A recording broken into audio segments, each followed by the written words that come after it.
सीता राम राम राम सीता राम राम राम सीता राम राम राम राधे श्याम श्याम श्याम राधे श्याम श्याम श्याम बोलिए वृंदावन बिहारी लाल की जय हो। क्या बात है। महाराज इसको सही सेट करो, सही नवे दे के रखा करो।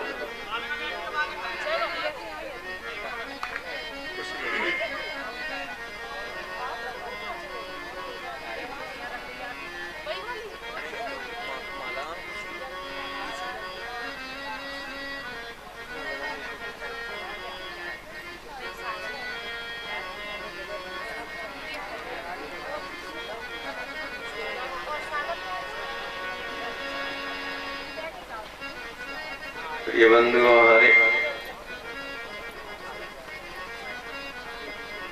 हरि अनंत हरि कथा अनंत है। इसकी ट्यून सही करो और सीटी नहीं मारे, इस तरीके से काम करो।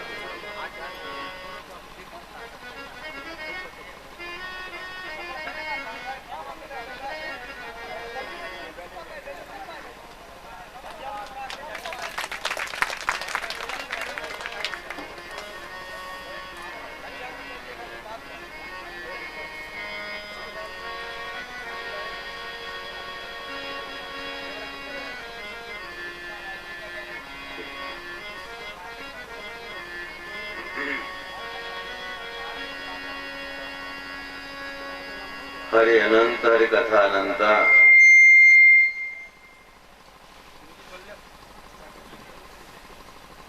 भगवान के क्या कर रहा भाई?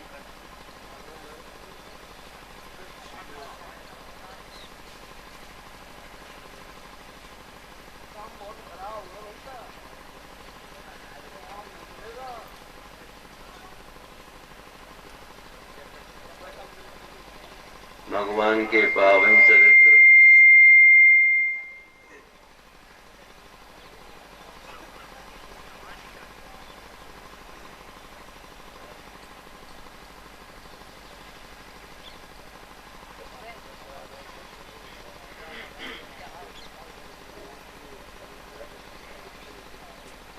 भगवान के पावन चरित्र अनंत हैं, ज्ञान भी अनंत है। श्री ठाकुर जी ने तुम्हें जो समय दिया है इसकी ट्यून ठीक करो, पतली करिए, उस समय का सदुपयोग करिए, अपने मानव जीवन को धन्य बनाइए। वही कहा आज शंकराचार्य जी ने सज्जनाना निर्मत्सर कहते हैं जिन व्यक्तियों के भीतर कोई जलन नहीं हो, ईर्षा न हो। आगे सुन, आदमी को ईर्षा ये जलन नष्ट कर देती है। अगर कोठी को देख करके मन में ईर्षा कर ली, जलन कर ली, तो तुम्हारा खाता खराब हो गया कि नहीं? बोलो, क्या कुछ मिलेगा तुम्हें? बोलो। किसी के बचन में मत्सर का समझ में आ गया? मत्सर माने ईर्षा जलन। एक मत्सर का अर्थ होता है मच्छर भी होता है। क्या होता है? मच्छर। मच्छर तुमको काटने आता है ना, तो तुमको सावधान करके काटता है। जानने योग्य है, भगवान उसके हृदय में अविलंब बंदी बन जाते हैं। भगवत प्रेरणा से ही प्राणी भागवत के मंडप में प्रवेश करता है। गांव में कथा हो रही है, चलो कथा सुनने के लिए चलो। ये ठाकुर जी जिनके हृदय में प्रेरणा करते हैं वही इस पंडाल में आते हैं, नहीं तो बहुत से गांव में पत्ता खेल रहे होंगे। आगे सन में जय श्री कृष्ण। निगम कल्प तरोर गलितम फलम, ये वेद रूपी कल्पवृक्ष का परिपक्व फल है। फल में तो छिलका गुठली होता है, लेकिन भागवत रूपी कल्पवृक्ष के फल में कोई छिलका गुठली नहीं है, मूर्तिमान रस स्वरूप है। और सुखदेव जी अमलात्मा महामुनीन्द्र परमहंस परव्राजक श्री सुखदेव जी की वाणी से जिस अमृतमयी सुधा से परिपूर्ण बन गया, जब तक तुम्हारे शरीर में चेतना है तब तक भागवत की कथा का पान करते रहो। यह भूमंडल पर ही सुलभ है। देवता लोग भी अंधकारी जान करके इसको सुनने के लिए लालायित रहते हैं, नहीं मिल पाता है। सज्जनों, ऐसे भागवत की कथा जहां भी कहीं हो सुनते रहो। कथा का प्रसंग है नैमिषारण्य में। 88,000 ऋषियों के प्रतिनिधि कौन है? शौनक जी। जैसे तुम्हारे गांव का प्रतिनिधि क्षेत्र का MP MLA होता है, गांव का सरपंच होता है, ऐसे ही 88,000 ऋषियों के प्रतिनिधि शौनक जी थे और ये ऋग्वेद के ज्ञाता है। नैमिषे निवसत क्षेत्रे ऋषय शौनकादय। नैमिषारण्य में शौनक जी ने 1000 वर्ष के लिए भगवत प्राप्ति के लिए सत्संग का अनुष्ठान का संकल्प ले लिया। यज्ञ होने लगा। यज्ञ में कोई भी यज्ञ में यदि सत्संग भागवत की कथा नहीं होती है तो वो यज्ञ अधूरा माना जाता है। जिसमें भगवान के पावन चरित्रों का व्याख्यान कोई आचार्य गुरु नहीं करता है, यज्ञ हो रहा है, यज्ञ सफल नहीं है। आगे समझ, इतना भी बड़ा यज्ञ करो। ज्ञान यज्ञ जिसमें नहीं है। पदार्थ यज्ञ करते रहो, ज्योतिली चावल की सत्तर अच्छा है, देवताओं को आहुति मिलती है।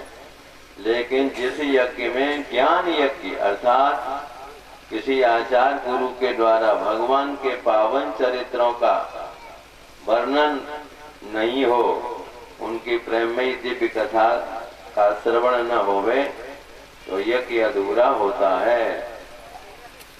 यहाँ पर सभी शौनकाद ऋषियों ने संध्या वंदन किया, अपना नित्य अग्निहोत्र किया। हर एक प्राणी को नित्य हवन करना चाहिए। आगे समझ में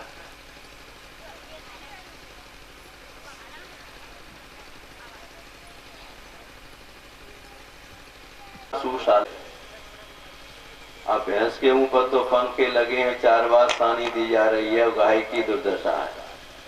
अरे राम राम, भारत जैसे देश में गाय की जो है इसको धार्मिक दृष्टि से, आयुर्वेदिक दृष्टि से, किन्हीं भी दृष्टियों से इसका मूल्यांकन करें, देशी गाय तुम्हारी बहुत ही श्रेष्ठ है। घर में बालक को कोई नजर ढीठ लग गई है, कोई बाधा हो गई है, गैया के मूत्र में स्नान करवा के गाय की खुरकी रज लगाओ, पूंछ से 7 बार उछालिए। बालक के जो भी अंतरिक्ष में होने वाली बाधाएं बालक को लग गई हैं बिल्कुल ठीक हो जाएंगी। मैं गारंटी से कह रहा हूँ, व्यास गति से बोल रहा हूँ, ये मैंने करवा के देखा है। वैसे नहीं बोलता हूँ, प्रैक्टिकल करके देखता हूँ। आगे समझ में, इसलिए अग्निहोत्र करना सीखो। घर में जल्दी बना करके पोए खा लिए, भगवान का नाम नहीं, 1 लोटा सूर्य को नहीं, ईश्वर का नाम नहीं, चाय बैठी आ गई, पोए आ गए, ठीक है, नहीं खा लिए, कोई राम नाम नहीं, कोई संध्या वंदन नहीं, कोई अग्निहोत्र नहीं। ये मानवता है क्या? ये कोई धर्म न्याय संगत आपका जीवन नहीं है। इसलिए सावधान हो जाइए। इसके बाद अग्निहोत्र संध्या वंदन करने के बाद शौनक जी ने सूत जी से 6 प्रश्न किए। किम श्रेय, कल्याण का मार्ग क्या? दूसरा प्रश्न, शास्त्र में सार भाग क्या है? उस सार भाग को ग्रहण करके प्राणी अपने जीवन को कैसे दिव्य बनाए। तीसरा प्रश्न है, भगवान का अवतार का प्रयोजन क्या है? चौथा प्रश्न है, किम कर्म, वो कर्म कौन से हैं जिन कर्मों के द्वारा प्राणी कर्मातीत होकर के भगवत धाम ज्ञान की प्राप्ति करके वासना को निर्मूल बना करके भेद बुद्धि को तिलांजलि दे करके अभेद दर्शन करता हुआ भगवत प्राप्ति कर। कर्म के होए स्वरूप चीने। इसलिए गोस्वामी ने कह दिया वेद वेद जन्य कर्म करते हुए कर्म में आसक्ति न हो। हनुमान जी को 10 रुपए का प्रसाद भी चढ़ाते हैं तो क्या कहते हो, हनुमान बाबा हमारा काम हो जाए, तुम्हारी 11 रुपए की शनि चढ़ाएंगे। हनुमान जी क्या सर्वेंट है तुम्हारे? जब तुम्हारा सर्वेंट बन के काम करें तब तुम 11 रुपए का प्रसाद चढ़ाओगे। ये कोई भक्ति है तुम्हारी? अरे राम राम। गेहूं की खेती करने वाला किसान भूसे की चिंता करे तो पागल है कि नहीं? गेहूं के साथ में भूसा तो ऑटोमेटिक आएगा। कर्म करने का तुम्हें वेद वेद जन कर्म करिए ना, उसके पीछे फलश्रुति तो अपने आप छिपी रहती है। इसलिए घबराने की कोई बात नहीं। भगवान के कितने अवतार हुए, धर्म किसकी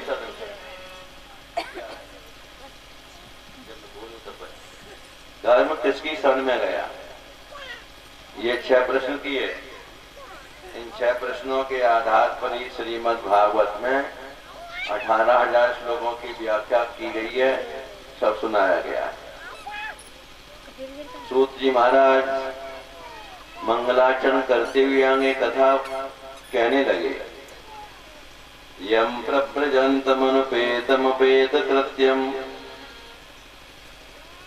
द्वैपायनो विरह कातर्या जुहाव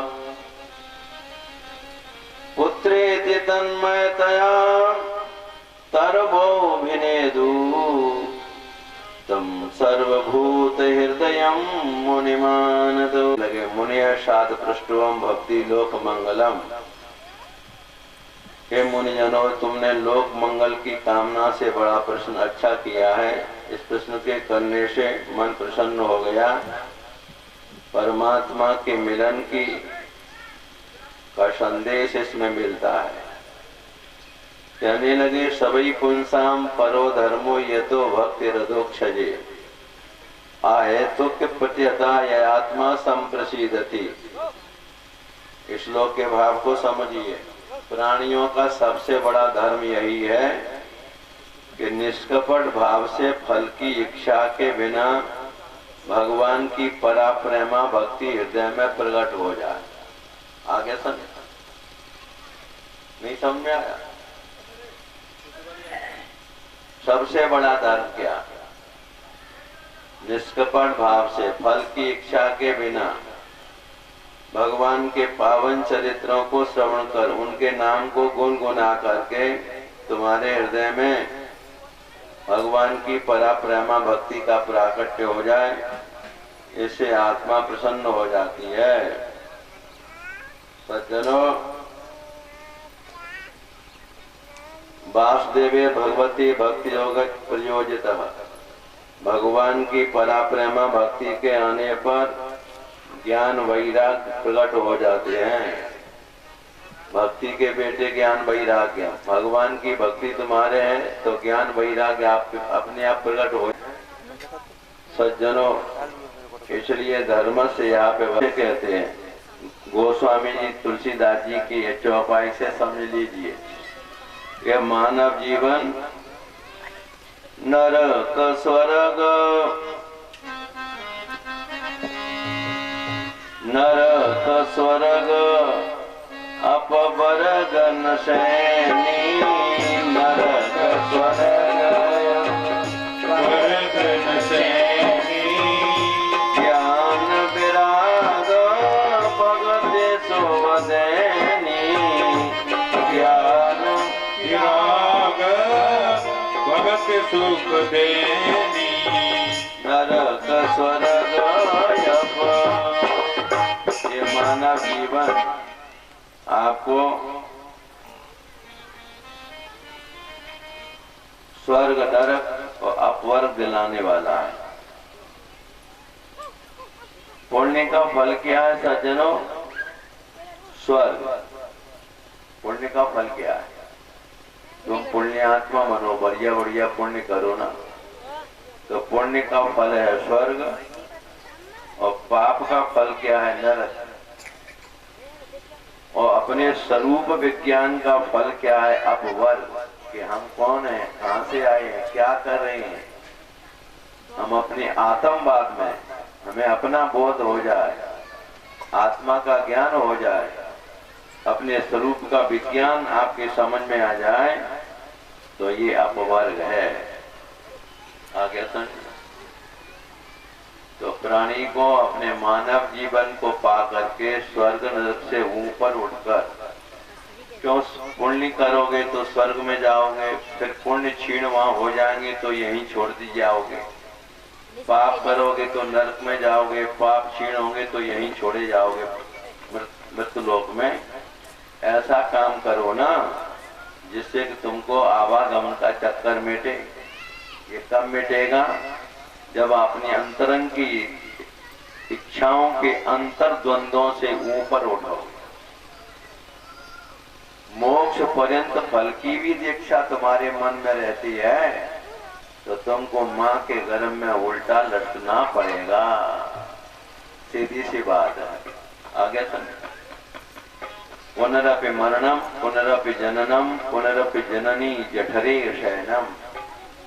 गोविंदम भज गोविंदम भज गोविंदम भज मूढ़मते और प्राप्ते सन्निहिते तब मरने नहीं नहीं रक्षते ढोकै करने। पंडित लोग भी व्याकरणाचार वाले भी सुन ले, उनके व्याकरण के सूत्र काम नहीं करेंगे, भगवान का वजन ही काम करेगा। ठीक है, ये शंकराचार्य जी ने यह पद सुनाया है। इसलिए मेरे बंधुओं,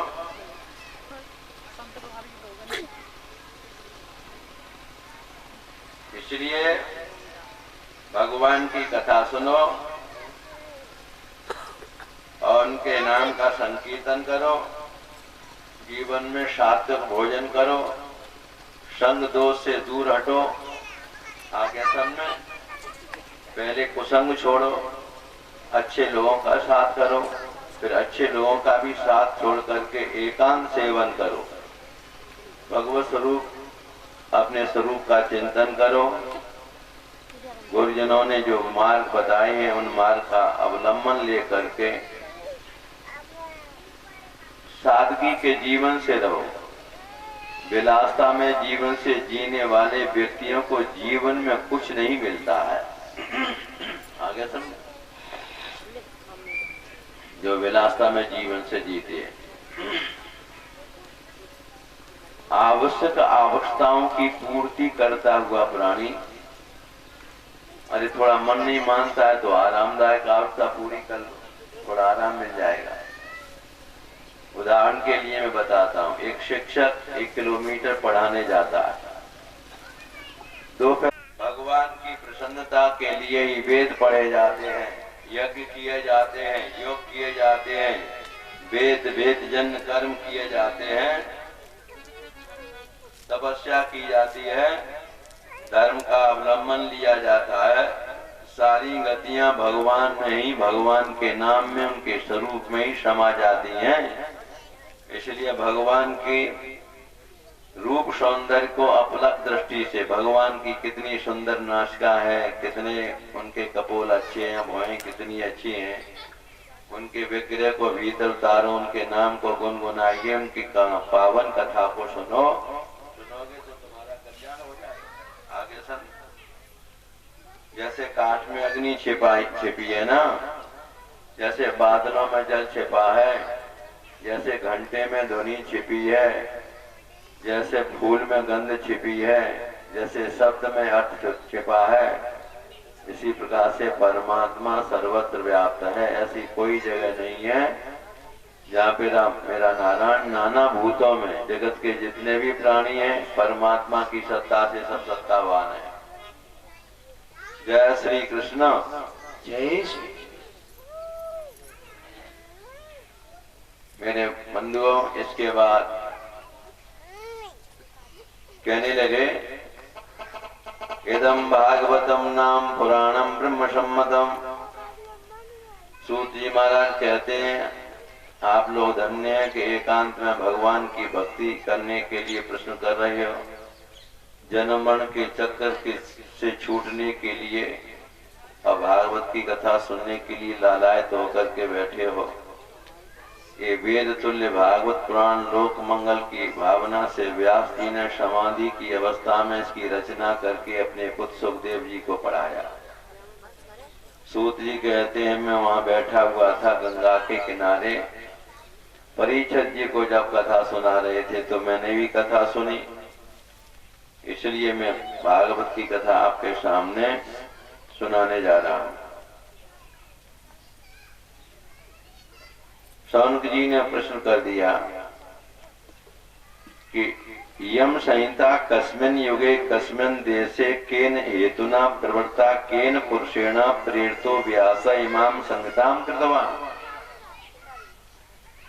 इस भागवत की संहिता का किस युग में, किस देश में, किस हेतु से, किस पुरुष के द्वारा प्रेरित होकर के व्यास जी ने भागवत की रचना की। व्यास जी तो परम योगी थे, परम योगी।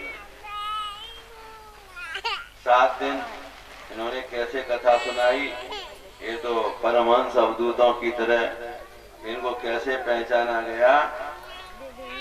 सुखदेव जी का जन्म कैसे हुआ, भागवत का जन्म कैसे हुआ, परीक्षित जी का जन्म कैसे हुआ, ये सब प्रश्न कर दिए।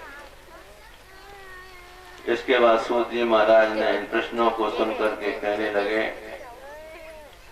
सुनिए, एक बार सरस्वती नदी के तट पर स्नान करके वेद व्यास जी ने जगत का अवलोकन किया, विचार किया कि इस जगत के लोगों की शक्ति का ह्रास हो रहा है, बुद्धि इनकी मंद हो रही है, उम्र भी कम है। ऐसा विचार करके वेद व्यास जी ने केवल पहले एक ही वेद था ऋग्वेद, एक वेद का विभाजन करके 4 वेद बना दिए।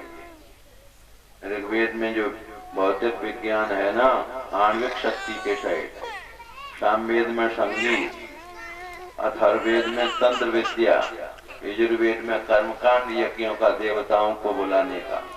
सज्जनों,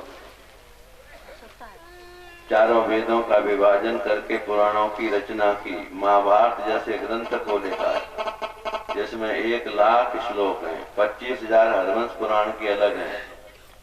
इसकी रचना 3 बार हुई। लिखने वाले गणेश जी, बोलने वाले कौन? वेद व्यास जी।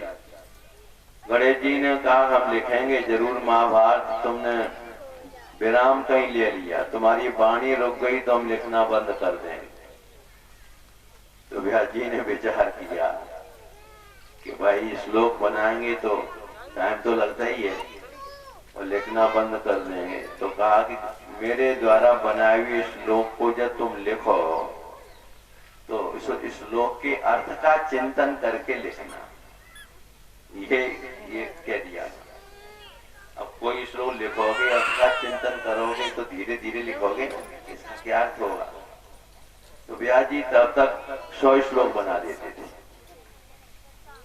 100 श्लोक, और बीच में ऐसा कूट श्लोक बनाते थे कि गणेश जी की बुद्धि भी चकरा जाती थी कि श्लोक का अर्थ क्या होगा।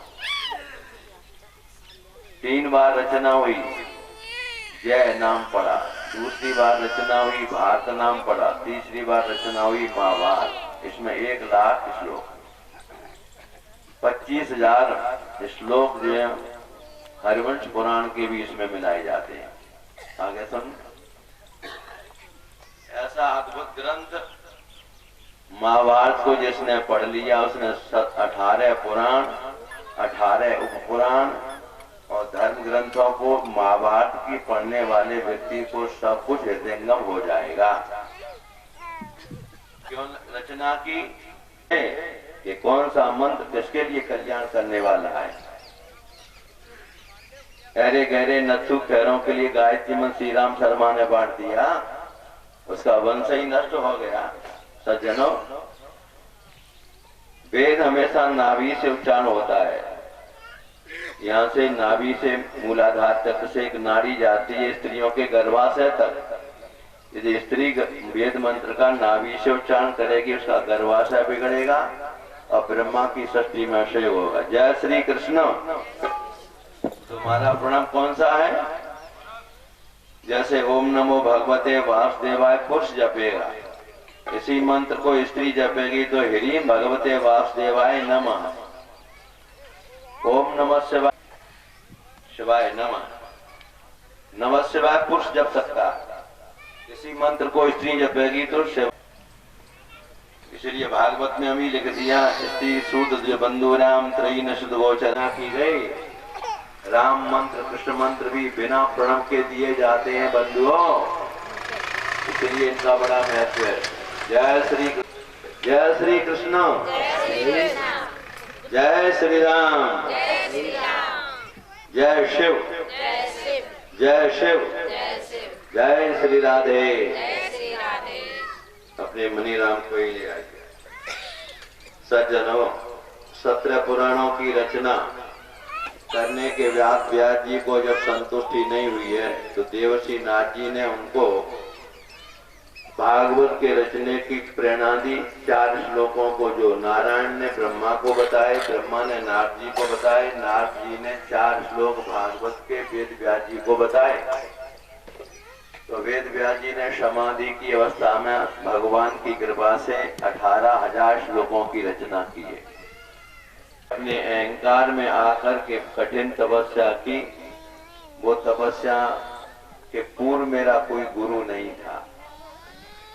यदि में जो गुरु का बल मिल जाए, गुरु मंत्र मिल जाए, तो भले ही भूत भावन भोलेनाथ ने काम को जला करके भस्म कर दिया, फिर भी मुझे पत्नी के रूप में स्वीकार कर पार्वती मैया को कुछ बात बताना चाहते थे। नाने चले गए, ये तो बहुत बढ़िया बात बन गया। पूछा, माँ बुरा तो मत मानना, भोले बाबा तो तुमसे बहुत प्रेम करते हैं। पार्वती का संबंध क्या है? पार्वती के गुरु नाथ बाबा, और नाथ बाबा पार्वती जी को भगवती जगदम्बा भी मानते हैं, ठीक है, अपनी शक्ति मानते हैं। अब कोई लड़का अपनी मम्मी से पूछे, पापा बहुत प्यार करते होंगे, तो अटपटी बात है, ठीक है। तो नाथ जी से कहा, पार्वती ने क्या कह रहे हैं देवर्षि नाथ आप? कि हाँ माँ, जगत में जितने भी देवता हैं उनमें सबसे दंपति प्रेम भगवान शिव पार्वती का ही है। भगवान शिव के समान प्रिया से पत्नी से प्रेम करने वाला कोई देवता नहीं। पार्वती खुश हो गई कि हाँ देवर्षि नाथ, ये तो बिल्कुल बात है, मेरे पति मुझसे बहुत प्रेम करते हैं, मुझसे कोई बात छिपाते नहीं छिपाते, नहीं छिपाते।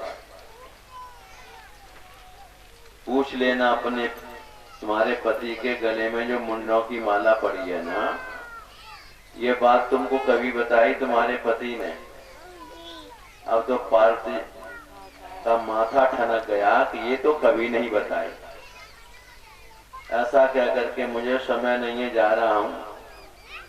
भोले बाबा नहा करके आए। पार्वती का नियम था खड़े होकर के स्वागत करती थी, पूजा का सामान लगा करके चौकी बिछाती थी। आज पार्वती जी भोलेनाथ के आने पर पीठ फेर कर बैठ गई, न खड़ी हुई। भोले बाबा जिधर को मुखमंडल था उधर पुनः गए, फिर पीठ फेर के। भोले बाबा कहते, क्या बात है देवी, आज इतनी नाराजगी क्यों है? कि कुछ मत, तुम तो बड़े कपटी निकले। ऐसा हमने क्या कपट किया कि तुमने कपट? मुझे अभी तक बताया कि तुम्हारे गले में जो मुंडों की माला पड़ी, इसका रहस्य बताया क्या? ये बात सुनते ही भोले बाबा क्या कहते हैं, पार्वती जी नारद जी आए थे क्या? आए तो थे, वो समझ गए ये रहस्य तो वही जानते हैं।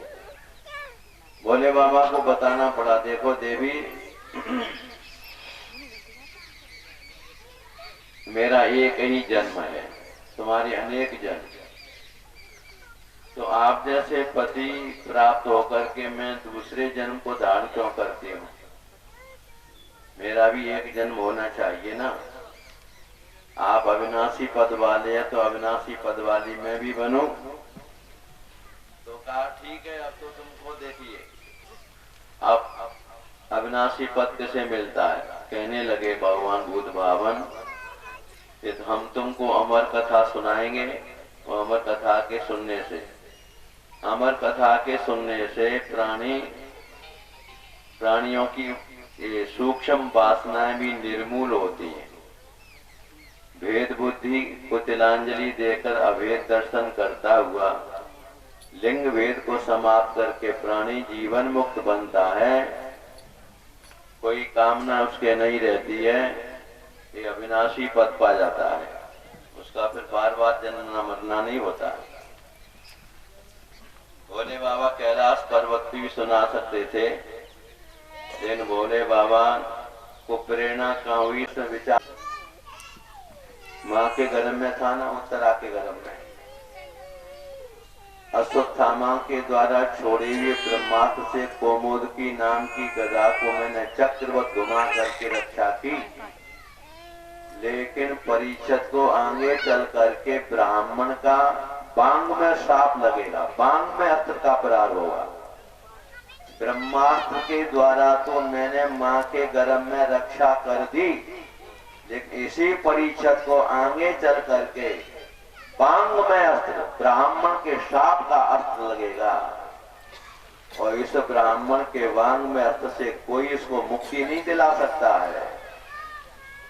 मैंने जिसको माँ के गर्भ में रक्षा की, उसी परीक्षित को मृत्यु के भय से ऊपर उठाकर ब्राह्मण के श्राप से मुक्ति दिलाने के लिए मैं जगत में पुनः सुखदेव के रूप में चलूं। ये कौन की नाम की संहिता में इसका विवेचन है। तो प्रिया प्रीतम राधा और कृष्ण, देखिए गीता के श्लोक को हमेशा याद रखना कथा सुनते समय पर। जन्म कर्म च में दिव्यम, भगवान का जन्म कर्म दिव्य है। जीवात्मा करता है क्रिया, क्रिया में होती है आसक्ति, और परमात्मा करता है लीला, लीला होती है निरावरण। इसलिए भगवान का जन्म भी दिव्य है, कर्म भी दिव्य है। टीका टिप्पणी मन में मत करना, नहीं तो कथा सुनने के फल की जगह पर पाप लग जाएगा। आगे सुनना। तो प्रिया प्रीतम जी सुख सुखी बन गए। दिव्य विहार करने पर दिव्य अंड का जन्म हुआ, वह सुमेर पर्वत की कंदरा में रखा गया है।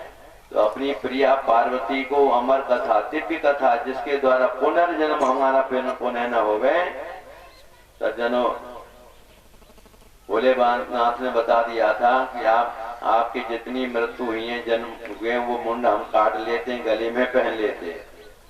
अमृत संजीवनी विद्या हमारे पास है, हम उसका स्पर्श कर देते हैं, तुम्हारा मुखमंडल कोमलाता नहीं है। जैसे चेतन प्राणी का मुखमंडल सन्मुख रहता है, कोमलाता नहीं, ऐसे ही तुम्हारा मुखमंडल मेरी संजीवनी विद्या के द्वारा अच्छा रहता है। इसलिए आज वही दिव्य अमर कथा सुनाने के लिए प्रेरणा होकर के सुमेर पर्वत की कंदरा पर कथा सुनाने लगे। पार्वती जी कथा सुनने लगी, प्रत्युत्तर भी बीच बीच में होता है। जैसे दादी माँ अपने नाती को किससे कहानी सुनाती है, रात में तो भूखा देता है। कथा सुनते सुनते पार्वती जी सो गई, और अंडा फूट सुगा वृक्ष के नीचे जब पढ़ने के लिए बैठता है, तो ऊपर देखता है कि दादी पर कहीं तोता तो नहीं बैठा है, और तोता बैठा हुआ, कहीं मैंने गलत मंत्र बोला तो शाम को तोता गुरु जी से शिकायत करेगा, इस ब्रह्मचारी ने एक मंत्र गलत बोला। तुम्हारे देश के तोते इतने विद्वान थे। आगे सन में तो प्रत्युत्तर वो अंडा फूट सुआ भयो, सुनन लगो तहाँ बैठ।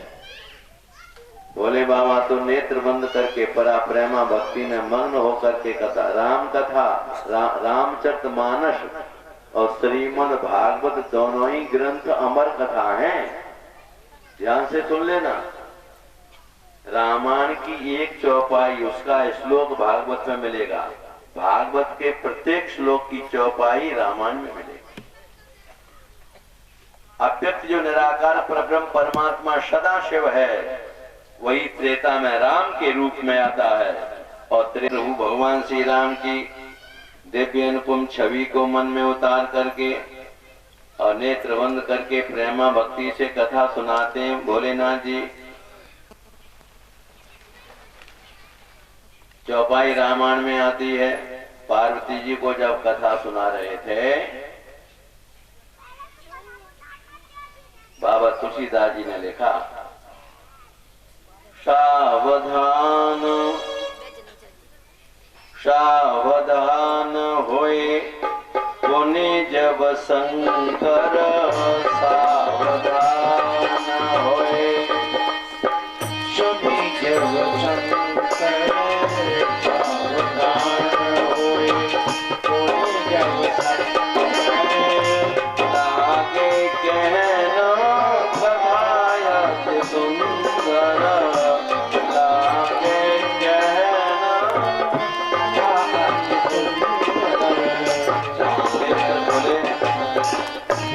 बोले बाबा के नेत्र खोले। पार्टी से पूछा, हमने कथा सुनाई, सब सुन ली कि ना? सब सुन ली। सुन ली तो सुनाओ, जहां तक सुनी वहां तक सुना दिया, इसके बाद कुछ पता नहीं। तो फिर प्रत्युत्तर किसने दिया? महाराज हम नहीं जानते। बोले बाबा ने कहा तुमने सारा काम खराब कर दिया। मालूम पड़ता है हमने वैसे डमरू बजा करके सभी जीव जंतु उड़ा दिए थे, कोई जीव यहाँ कथा किसी ने सुनी है? देखा तो तोता बैठा हुआ कथा सुन रहा था, क्रोध आ गया, त्रिशूल लेकर के मारने के लिए तत्पर हुए। वह खगोल मंडल में उड़ान भरता हुआ व्यास के आश्रम पर धर्म पत्नी व्यास जी की मासिक धर्मोपरांत अपने वालों को वटालका पर सुखा रही थी। उनको जमाई आ गई।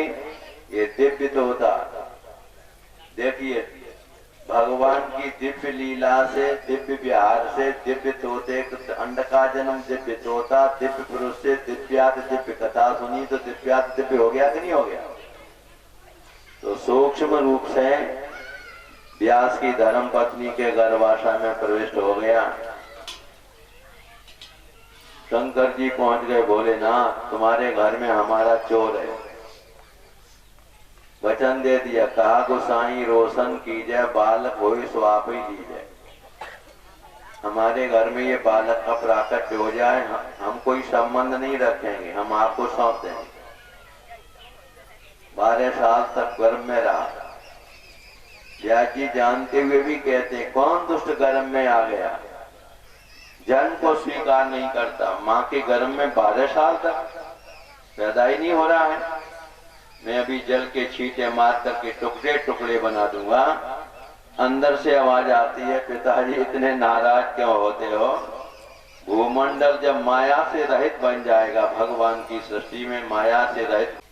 व्यास जी के अंतस में भगवान नारायण कहते हैं, घबराइए नहीं व्यास जी, तुम्हारे पुत्र जन्म के समय पर उस क्षण के लिए मैं सारे जगत को माया से रहित बना दूंगा।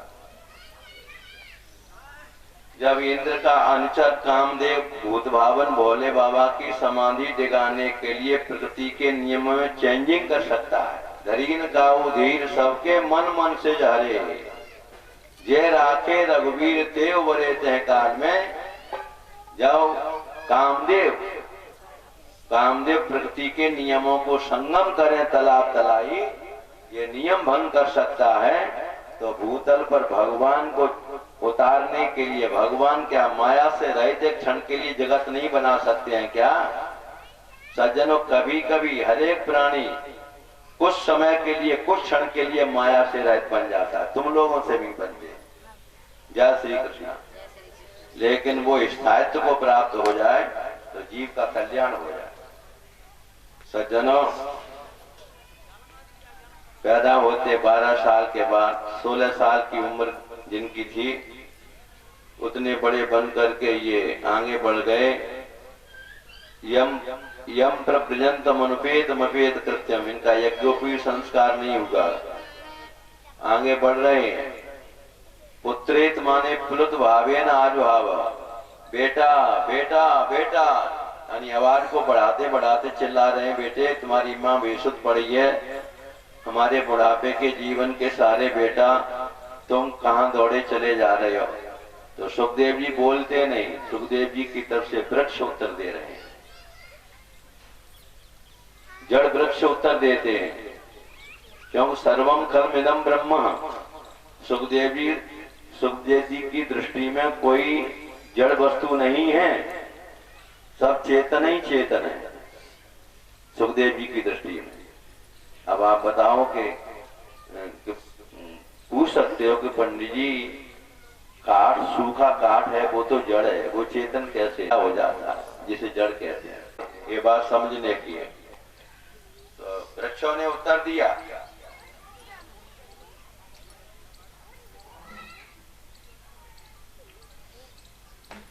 आगे बढ़े।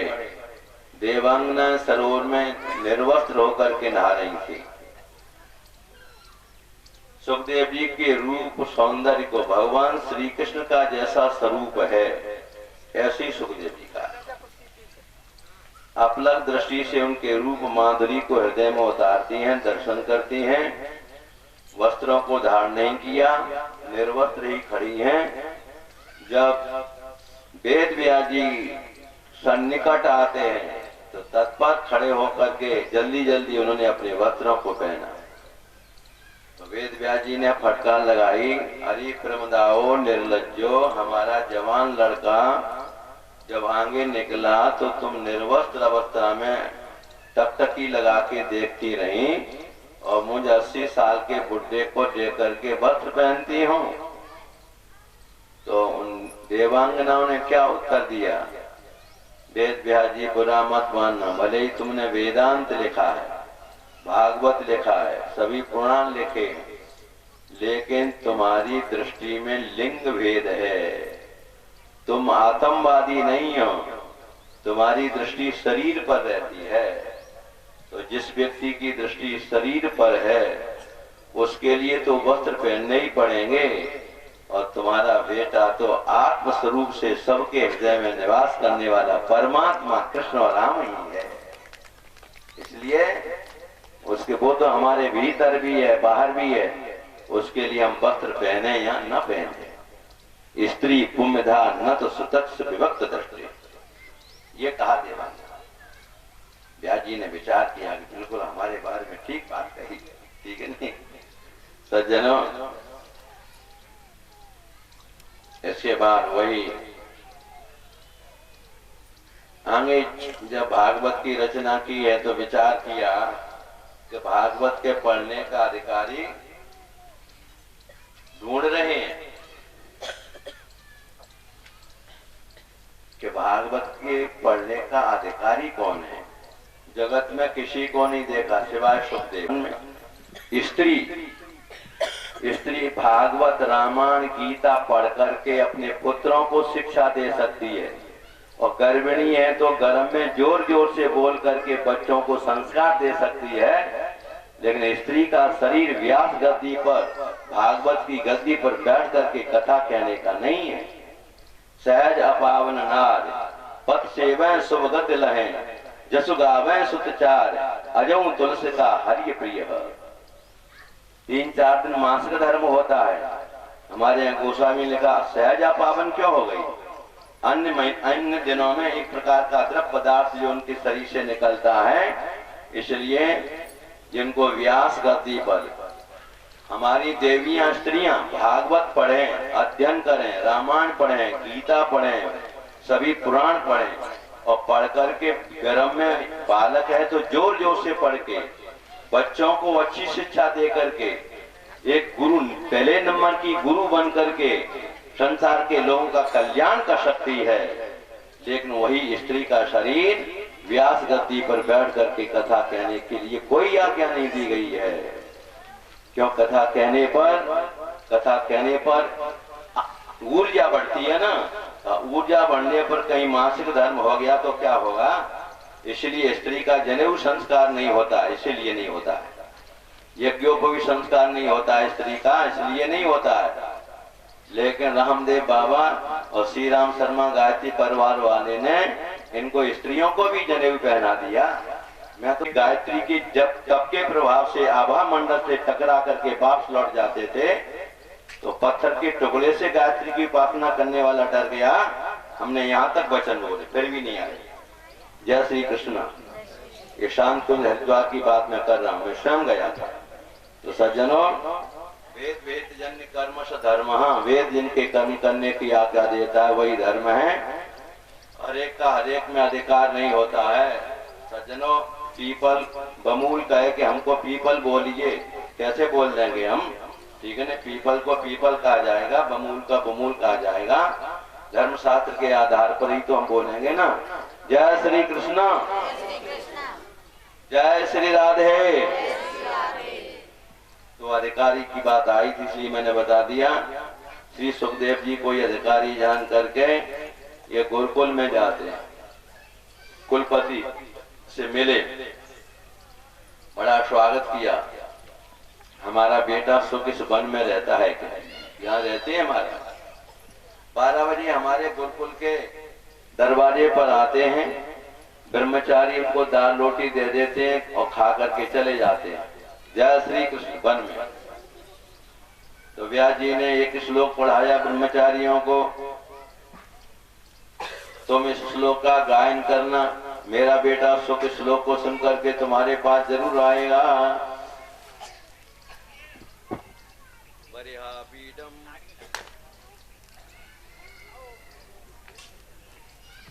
ध्यान से सुने आप लोग, इस श्लोक को याद कर लेना। इसमें भगवान की रूप सौंदर्य की अनुपम छटा बसी हुई है। बरेहा पीडम नटवर वपुकर्णयो कर्णिकारम विप्रदवासः कनक कपिशं वैजयन्तीं च मालां रन्ध्रान वेणोरधर सुदया पूरयन् गोपवृन्दै वृंदारण्यम सुपदनमणं प्राविशद गीत कीर्ति। भगवान की त्रिभंग ललित गति का चित्रण किया गया है। सुनते रहे। अमलात्मा महामुनीन्द्र अव्यक्त निराकार ब्रह्म के उपासक सुखदेव जी ये कह करके वन में आगे बढ़े कि ऐसा भगवान हमको कैसे मिलेगा। ब्रह्मचारियों ने सुन लिया। लौट के आए तो व्यास जी ने पूछा कि बेटा आया कि माता आए? सुनते रहे और ये कह करके वन में चले गए कि ऐसा गोविंद हमको कैसे मिलेगा। तो व्यास जी कहते ऐसा कहा कि हाँ कहा महाराज। तो व्यास जी ने दूसरा श्लोक जो ब्रह्मचारियों को पढ़ाया, अहो बकीय स्तन कालकूटम जिगांसया पाययदप्यशात्वी लेवे गतिम धातृचितां ततोन्यम कम्मा दयालुम शरणं ब्रजेम। बेटा सुख, जिन भगवान के पाने के लिए अनुपम छटा के सौंदर्य को देख करके कैसे मिलेगा? वो तो बड़ा दयालु कृपालु है। बक की बहन बकी पूतना भगवान बालकृष्ण श्री कृष्ण को मारने के लिए स्तनों पर जहर का लेप करके गई। मारने वाली पूतना को भी भगवान माँ की गति देते हैं। ऐसे भगवान के मुकाबले दयालु कृपालु कौन होगा? जब ये श्लोक सुना तो सुखदेव गोविंद राधे राधे राधे गोविंद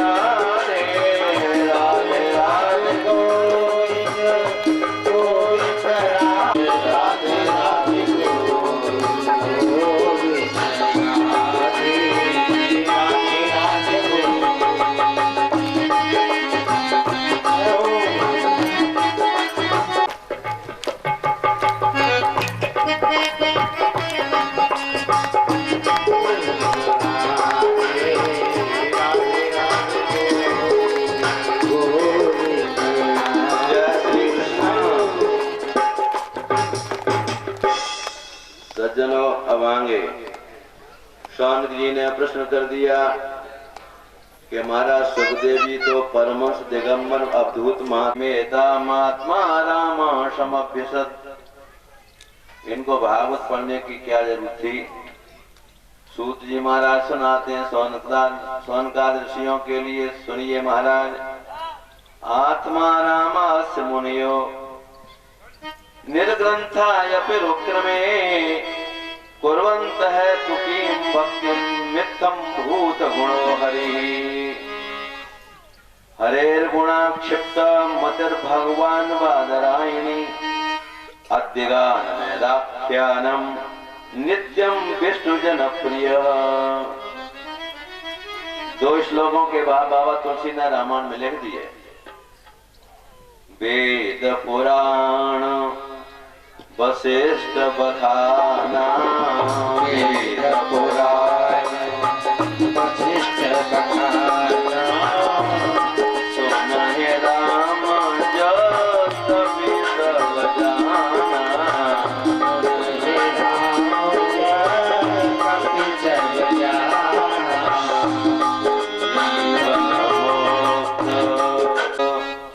महामुनि जी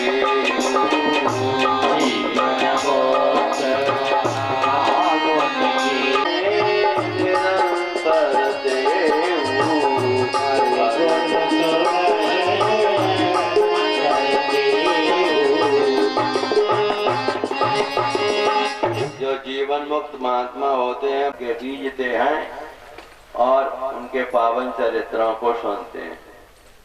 सज्जनों, अब सुनिए परीक्षित के जन्म की कथा। स्वतो वीर गतिम गतेषु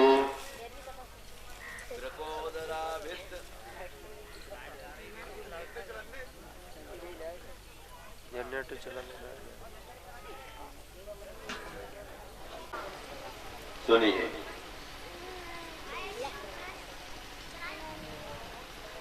महाभारत के युद्ध के अंतर्गत ही भीम की गदा के द्वारा दुर्योधन की जंगा टूट चुकी है। एकांत स्थल में अपने जीवन की अंतिम घड़ियों को गिन रहा है कि कब मेरी मौत होने वाली है। लेकिन पांडवों के प्रति प्रतिशोध की ज्वाला उसके भवक रही थी। हाय, इतना बड़ा महाभारत युद्ध हो गया, मैं पांडवों का बाल बांका भी नहीं कर सका। उसी समय पर दुर्योधन का मित्र द्रोणाचार्य जी का बेटा अश्वत्थामा ये अपने मित्र को ढूंढते हुए उसी स्थल पर आ गया। इस अवस्था में देख करके दुखी होता है। दुर्योधन ने कहा कि मेरे प्यारे मित्र अश्वत्थामन, 12 साल का क्षत्रिय भी नहीं बचा युद्ध में, इतना जनसंहार हुआ, लेकिन मैं पांडवों का कुछ बाल बांका नहीं कर पाया। अश्वत्थामा कहता है, मेरे प्यारे मित्र सुयोधन, अब हम इसके लिए क्या कर सकते हैं? यदि मुझे सेनापति का पद मिल जाता तो मैं पांडवों के शीश काट करके तुम्हारे हवाले कर देता। क्या करें? मुझे पद ही नहीं मिला सेनापति का। जब दोनों सेनाएं खड़ी थी ना महाभारत में कौरव पांडवों की, दुर्योधन जाकर के महात्मा भीष्म के पास पहुंच गया और कहने लगा, बाबा, कौरव दल और पांडव दल दोनों सामने खड़े हैं, इनमें बलाबल किसमें कौन सी कितनी शक्ति है, इस बलाबल का बोध हमें कराइए। दुर्योधन पूछ रहा है, भीष्म पितामह, बाल ब्रह्मचारी, गंगा पुत्र, अष्टम वसु, परम भागवत।